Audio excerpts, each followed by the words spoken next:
Halo, perkenalkan, nama saya Muhammad Arifatul Rahman dengan NIM 2802652266 dari program studi Industrial Engineering. Saya merupakan salah satu mahasiswa dari Binus Online Learning. Tujuan dari makalah ini sendiri itu disusun sebagai bagian dari pembelajaran panduan quality control pengencangan logam. Di kesempatan kali ini, saya akan membahas mengenai panduan quality control pada proses pengencangan logam, khususnya mengenai jenis-jenis reject atau cacat coran yang paling umum ditemui di foundry. Saya akan bahas 8 jenis cacat. Yang pertama, porositas.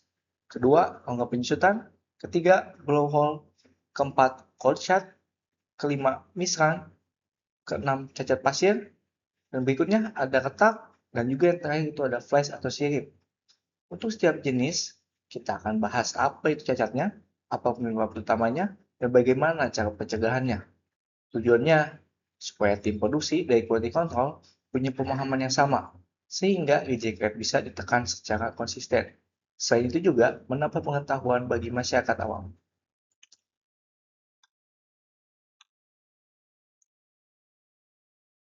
Nah, apa sih sebenarnya capaian pembelajaran atau learning outcomes yang diharapkan setelah mempelajari materi ini? Itu ada 8. Yang pertama, memahami definisi reject atau cacat coran. Yang kedua, mengidentifikasi 8 jenis cacat coran utama. Yang ketiga, ada menjelaskan penyebab utama tiap jenis cacat. Yang keempat, ada penentuan cara pencegahan tiap cacat. Yang kelima, ada menghitung dan juga mengevaluasi reject rate. Yang keenam, itu mengkelompokkan cacat berdasarkan kategori masing-masing jenisnya. Yang ketujuh, menerapkan quality control di proses folding. Ya, dan juga yang terakhir, atau yang kedelapan, itu menyusun tindakan perbaikan yang berkelanjutan. Nah, sebelum masuk ke detail 8 jenis cacat, mari kita samakan dulu nih pemahaman tentang apa itu reject foundry. Cacat coran atau casing defect merupakan ketidaksempurnaan pada hasil pengecoran logam yang menyebabkan produk tidak memenuhi standar kualitas, sehingga produk tersebut ditolak baik oleh proses inspeksi internal maupun konsumen. Reject ini bisa saja terjadi di berbagai tahap proses, mulai dari peluruhan logam, penuaan kecetakan, hingga proses pembukuan sampai tahap finishing. Nah, kenapa sih penting memahami jenis-jenis reject ini? Karena dengan memahami karakteristik setiap cacat, tim produksi bisa menelusuri akar penyebab dengan lebih cepat dan menentukan tindakan perbaikan yang tepat sasaran, bukan hanya menebak-nebak. Sebagai acuan, target reject rate yang dihandap sehat pada proses foundry itu berada di rentang 2-5%. Jika reject rate sudah di atas 10%, itu artinya proses sudah tidak efisien. Dan kalau mendekati 20%, itu umumnya sudah tidak layak lagi secara ekonomis bagi sebuah perusahaan foundry. Jadi angka-angka ini bisa jadi patokan kita dalam mengevaluasi kesehatan proses produksi ataupun kelayakan proses produksi itu sendiri. Di slide ini kita lihat, ini ada gambaran umum dari 8 jenis reject yang akan kita bahas satu persatunya. Saya urutkan berdasarkan kategori penyebabnya. Kelompok pertama adalah cacat akibat gas, yaitu porositas dan blowhole. Kelompok kedua yaitu cacat akibat penyusutan logam saat membeku, yaitu rongga penyusutan. Kelompok ketiga adalah cacat akibat airan logam yang tidak sempurna, yaitu cold shot dan juga misran. Lalu, cacat pasir atau sen inklusi yang berkaitan dengan kondisi cetakan. Dan yang terakhir, cacat yang sifatnya lebih ke arah mekanis, yaitu retak dan flash atau sirip. Dalam mengkelompokkan seperti ini, kita jadi lebih mudah untuk melihat pola. Apakah masalah reject di line produksi kita lebih banyak berasal dari sisi logam cair, sisi cetakan, atau sisi proses mekanis setelah penuangan? Sekarang, mari kita bahas satu persatu, dimulai dari porositas. Jenis reject pertama yaitu porositas, atau dalam istilah teknis disebut gas porosity. Cacat ini berupa rongga kecil berbentuk bulat yang tersebar di dalam maupun dekat permukaan coran. Rongga ini terbentuk karena gas yang terlarut dalam logam cair terperangkap saat proses pembukuan berlangsung. Ada 4 penyebab utamanya yang perlu kita perhatikan. Yang pertama, kadar gas hidrogen yang tinggi pada logam cair. Yang kedua, kelembapan plastik cetakan atau pengah terlalu tinggi. Yang ketiga, temperatur tuang yang tidak sesuai spesifikasi. Dan yang keempat, saluran ventilasi atau fan pada cetakan yang kurang memadai. Untuk mencegah cacat ini, ada beberapa langkah yang bisa dilakukan. Yang pertama itu lakukan proses degassing pada logam cair sebelum dituang. Pastikan pasir cetakan dan kol dalam kondisi kering dan lakukan kontrol kelembapan pasir secara rutin. Dan yang terakhir, tambahkan fan hole yang cukup pada desain cetakan agar gas bisa keluar dengan lancar saat penuangan.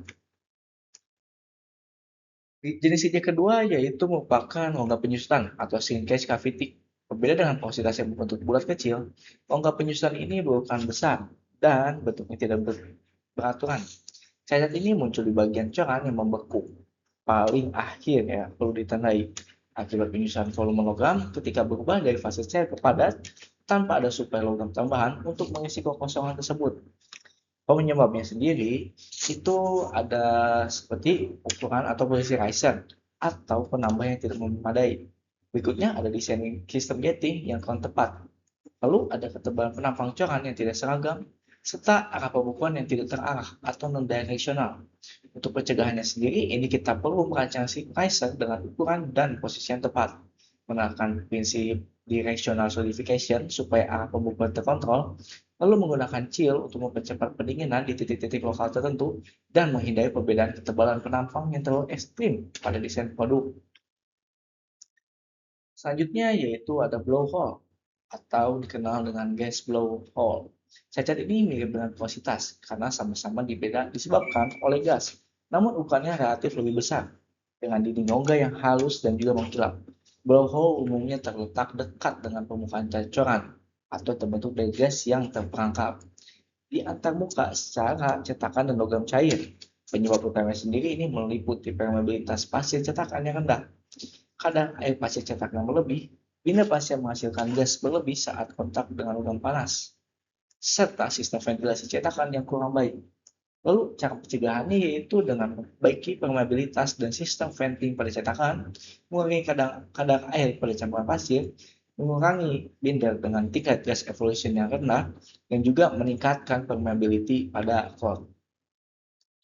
Lalu jenis reject yang keempat yaitu merupakan cold shot. Cacat ini berupa garis atau celah pada permukaan coran yang terjadi akibat dua aliran logam cair bertemu tapi tidak menyatu dengan sempurna karena salah satu aliran sudah membeku terlebih dahulu sebelum keduanya bertemu.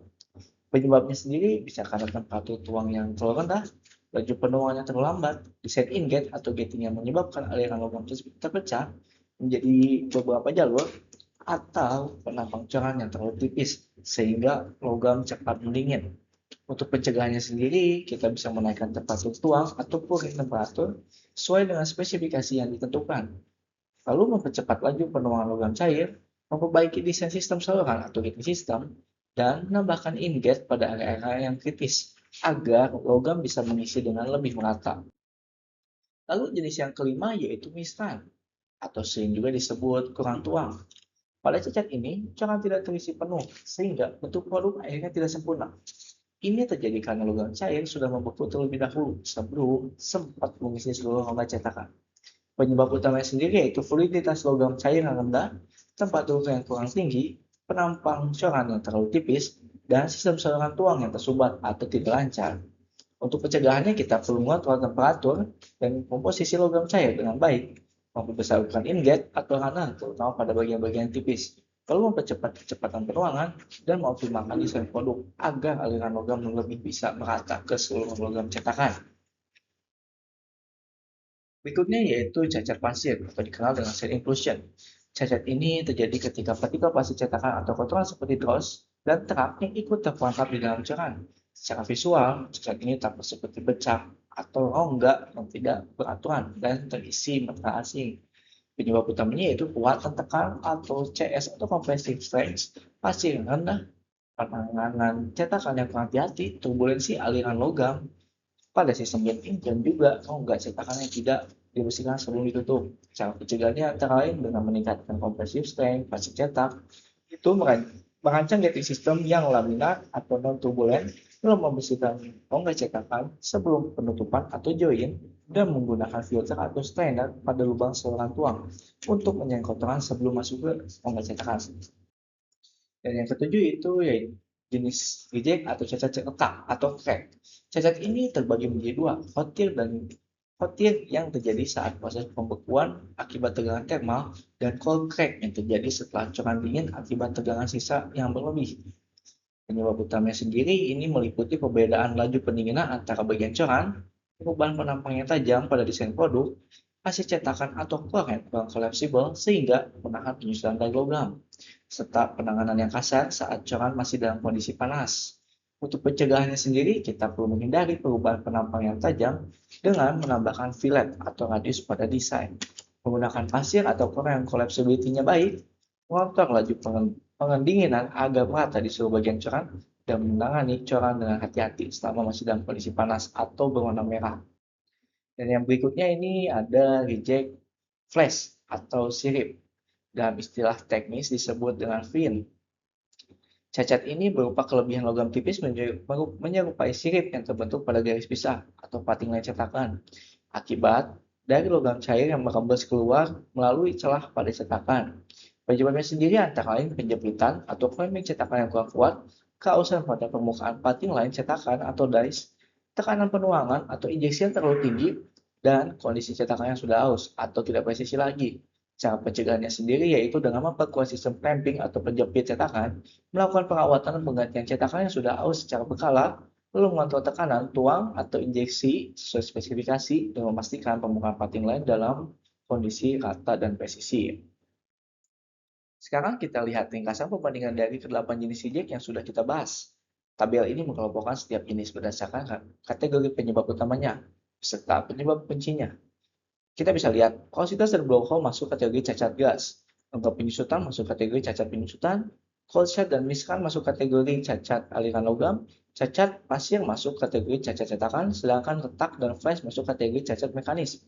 Pengelompokan ini sangat penting karena dalam praktiknya, satu akar masalah bisa memicu beberapa jenis reject sekaligus. Misalnya, masalah pada sistem gating bisa menyebabkan cold shot sekaligus miskan. Jadi ketika melakukan root cause analysis, tim quality control dan juga engineer sebaiknya melihat dulu kategori besarnya. Atau baru kemudian menelusuri ke penyebabnya dan lebih spesifik sesuai di lapangan.